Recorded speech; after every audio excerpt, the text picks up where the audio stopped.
कई लोग को अच्छा नहीं लगेगा, लेकिन मुझे लगता है कि हंसाने का प्रयास करूंगा। और मार्मिक कविता है स्क्वाड्रन लाइफ के ऊपर, चूंकि स्क्वाड्रन वाले ज्यादा हैं। स्क्वाड्रन का टेक्नीशियन ऐसा प्राणी है, हम लोग प्राणी हैं, आदमी नहीं है, जिसको परेशानी ही परेशानी है। सुबह 3 से 4 के बीच में उठता है, सीधे टॉयलेट जाता है, जिसके लिए जाता हो नहीं पाता है।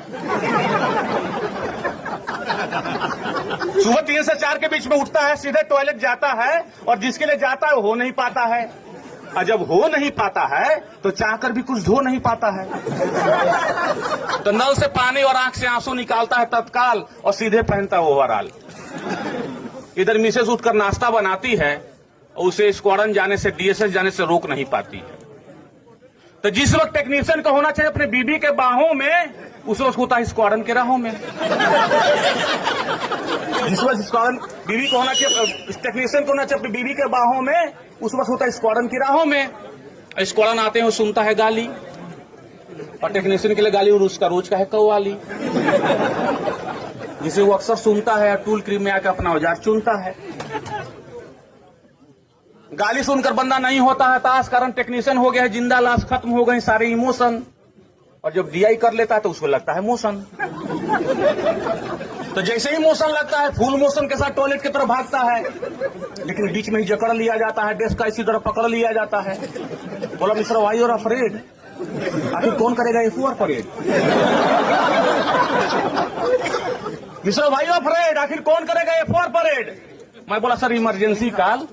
बोला मिश्रा नौ बहाना है काल, तुमसे पहले विष्णु भी यही कहकर भागा है। मैं बोला सर वो छुआ सिटी का, इसलिए आधा घंटा पहले जागा है। वही तो खलता है कि सुबह 4 बजे कुछ भी नहीं निकलता है। खैर कुछ देर के लिए बंदा टॉयलेट में होता है मौन, तभी देश का माइक होता है on. Pilots are coming please pay attention. इस तरह बना का बना रह जाता कॉन्स्टिपेशन। पायलट का नाम सुनते ही उसे याद आती है नानी, किसी तरह गिराता है टॉयलेट में पानी, फिर पहुंचता वही पेन रेस्पेक्टिव, फिर सुनने को मिलता वही गाली, वही एडजेक्टिव।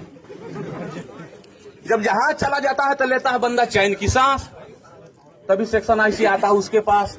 बोला मिश्रा तुम्हारे साथ क्या प्रॉब्लम है, टॉयलेट के जाते हो, आधा घंटा वहीं लगाते हो, मुझे तो लगता है वहां पर किसी को ट्यूशन पढ़ाते हो।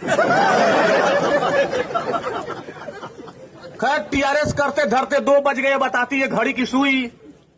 तो मैं सोचा आज की नौकरी पूरी हुई, लेकिन जब नाइट फ्लाइंग का मिलता है संदेश तो मुरझा जाता है उसका फेस। सीधे घर आता है, लंच लेता है, पसर जाता है। शाम को महसूस करता है अपना आपको थोड़ा सा तरोताजा, फिर होने लगता है बासी, कारण कि उसे मालूम है कि वही बनना है जहाज का खलासी। वही CSD, वही टायर, वही स्टॉक नट, वही प्लायर। और जब अंधेरे में चुभता है लॉकिंग वायर, तो बोलता नहीं हर हाल में होना है 20 साल में रिटायर। नहीं हर हाल होना है 20 साल में रिटायर। नौकरी पकड़ा था रोटी मकान कपड़ा के लिए, कि न कि 24 घंटा लपड़ा के लिए। बाहर नौकरी पाता तो भले ही कैंटीन का सुख नहीं ले पाता, ओवर टाइम तो पाता। यहाँ तो काम करते करते टाइम हो जाता है ओवर, और सेक्शन आईसी लगने लगता है गुलशन ग्रोवर।